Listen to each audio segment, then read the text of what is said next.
আসসালামু আলাইকুম, সবাই কেমন আছেন? আশা করি সবাই ভালো আছেন। আমি আল্লাহর রহমতে অনেক ভালো আছি। সোমাইস ব্লগিং থেকে সবাইকে স্বাগত জানাচ্ছি। আজকে একটা নতুন রেসিপি নিয়ে আপনাদের সামনে হাজির হলাম। আজকে বানাবো ঝাল পিঠা। এর আগে অনেকবার বানাইছি, কিন্তু আপনাদের সামনে নিয়ে আসি না। আজকে ব্লগের মাধ্যমে নিয়ে আসলাম আপনাদের সামনে। সবাই জানাবেন কেমন হয়েছে পিঠাটা। ঝাল পিঠা বানাবো। ঝাল পিঠার জন্য লাগবে মাংস। মাংস দিয়ে অনেকে রান্না করে, মাংস ছাড়াও রান্না করা যায়। ভাবলাম যে আজকে দুপুরে রান্না তো মাংস হবে, এই জন্য এখান থেকে খানিকটা মাংস আমি সেই পিঠাতে দিব। তার জন্য তাড়াহুড়া করে রান্না করতেছি, কারণ ওই ঝাল পিঠাটা হয়তো অনেক টাইম লাগে। এদিকে আমি মাংসটা বসিয়ে দিব, কারণ বসিয়ে রান্না করলে মাংসটা তাড়াতাড়ি সিদ্ধ হয়। তার জন্য আমি সব মশলা টশলা দিয়ে দিচ্ছি, বাটা মশলাও দিয়েছি কিছু, পেঁয়াজ রসুন ছেঁচে রেখেছি সেটাও দিয়েছি। তারপরে আমি কিছুটা আলু ভাজি করে রেখেছি, সে আলু মানে বড় বড় টুকরা করে ভাজি করছি, সে আলুটা দিয়ে দিব। আলুটা খাইতে আমার মেয়ে খুব পছন্দ করে, তার জন্য আলু আমি ভাজে দিচ্ছি। এই তো সব কিছু দিয়ে ময় মশলা দিয়ে সব কিছু দিয়ে মাখিয়ে এখন আমি চুলাতে বসাই দিব। কিছুটা পানি দিয়ে দিলাম যাতে মাংসটা সিদ্ধ হয় কষানোতেই। এই তো আমি চুলার মধ্যে বসিয়ে দিলাম।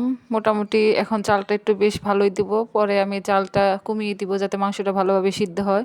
এদিকে রান্নাটা বসাই দেওয়ার পরে আমি চাউলগুলো ধুয়ে এখন ছাইকে নিব যাতে পানিটা ঝরে যায়। পানিটা ঝরার পরে আমি দোকানে পাঠাই দিব চাউলগুলো ভাঙাইতে।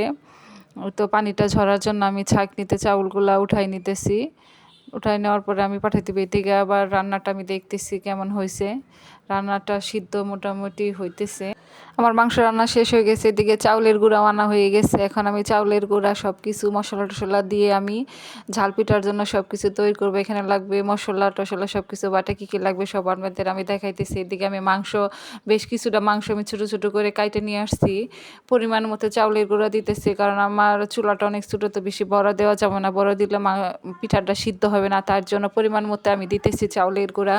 লবণ দিয়ে দিলাম, তারপরে মরিচের গুঁড়া দিব, মরিচের গুঁড়া দিয়ে দিছি, বেশ অনেকটাই মরিচের গুঁড়া দিছি, কারণ আমার কাছে ঝাল ঝাল পিঠাটা ভালো লাগে, একটু ঝাল বেশি দিলে। তো হলুদের গুঁড়া দিয়ে দিলাম পরিমাণ মতো। এখানে আদা পেঁয়াজ রসুন বাটা দিয়ে দিলাম, পেঁয়াজ রসুন ছেঁচা দিয়ে দিছি বেশ কিছুটা। তারপরে এখানে জিরা বাটছি, তারপরে এলাচ দারচিনি ওগুলা বাইটে দিছি পরিমাণ মতো। তারপরে আরেকটু পেঁয়াজ রসুন ছেঁচা দিয়ে দিলাম, পেঁয়াজ রসুন ছেঁচা একটু বেশি দিলে মজা লাগে। এখানে আমি মাংসটা ছোটো ছোটো করে পিস করে কেটে রেখেছি, সেটা দিয়ে দিলাম, খানিকটা ঝোল সহ দিয়ে দিছি। তারপর পরিমাণ মতো আমি তেল দিয়ে দিলাম, বেশ কিছুটাই দিলাম, কারণ পিঠাতে তেলটা দিলে বেশি মচমচা হয়, এই জন্য ভালো লাগে।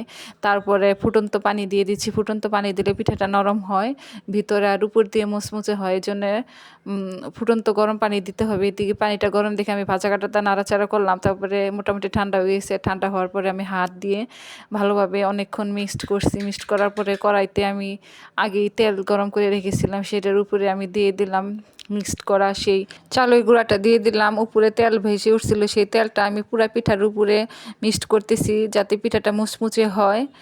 তারপরে মিক্সড করা শেষ। এদিকে আমি কলা পাতাগুলো অনেক আগে কেটে রেখেছি, কিন্তু শুকায়ে গেছে। শুকানে হয়তো বা পুড়ে যেতে পারে, তার জন্য আমি কলা পাতাগুলো অনেকগুলো করে দিতেছি যাতে পিঠাটার উপরে কলা পাতাগুলো পুড়ে না যায় ছাই দিলে, আগুন দিলে। এই জন্য মোটামুটি বেশ কয়েকটা আমি কলা পাতা দিতেছি। এই যে চুলা পরে নিয়ে আসলাম, আমার চুলাটা মোটামুটি ছোট। এখানে আমি নিয়ে আসার পরে আমি ভুসি দিয়ে দিলাম, কাঠের ভুসি। কাঠের ভুসি দেওয়ার পরে কিছুটা আমি ছাই দিয়ে দিব যাতে আগুনটা অনেকক্ষণ থাকে, এই জন্য আমি ছাইটা দিতেছি। ছাইটা দেওয়ার পরে আমি চুলাতে কিছুটা আগুন ধরিয়ে দিলাম, সেগুলার উপরেও আগুন দিয়েছি, নিচেও আগুন দিয়ে দিছি, কারণ উপরেও হবে পিঠাটা, নিচেও যাতে তাপ লাগে, তাপ লাগার সাথে সাথে পিঠাটা অনেক ভালো হবে। এই তো বেশ কিছু সময় লাগবে, সময় নিয়ে পিঠাটা বানাইতে হবে। আগুনটা ধরে দিছি, মোটামুটি পিঠাটা এখন হয়ে গেছে। প্রায় 2-2.5 ঘন্টা পরে আমি আসছি, কিন্তু এর মাঝখানেও আমি কিছুটা জাল দিয়ে গেছি, হালকা হালকাভাবে উপরেও দিছি জাল, নিচেও দিছি জাল। তো পিঠাটা আমার হয়ে গেছে, নিচের জালটা একটু বেশি হয়ে গেছে, সামান্য একটু পুড়ে গেছে, সমস্যা নাই। মোটামুটি পিঠাটা এরকমই হয়, ভিতরে অনেক নরম হয়েছে আর উপরে অনেক মচমচা। আমি যেরকম পিঠাটা বানাতে চাইছি ঠিক সেরকমই হয়েছে, পিঠাটা অনেক ভালো হয়েছে। এই তো পিঠাটা আমি কাটবো, কাটে এখন আমি ওদের সবাইকে দিব। পিঠাটা মোটামুটি কাটা শেষ, এখন আমি সবাইকে ডাকতেছি খাওয়ার জন্য। পিঠাটা দেখতে অনেক সুন্দর হয়েছে। এদিকে আবার আমি একটু পায়েস রান্না করছি, সেটা আপনাদের দেখালাম। আমার ব্লগটা এই পর্যন্ত। সবাই আমার জন্য দোয়া করবেন, আমার চ্যানেলটা সাবস্ক্রাইব করে দিবেন, সবাই লাইক দিবেন, কমেন্ট করবেন আমার পিঠাটা কেমন হয়েছে। আল্লাহ হাফিজ, সবাই দোয়া করবেন।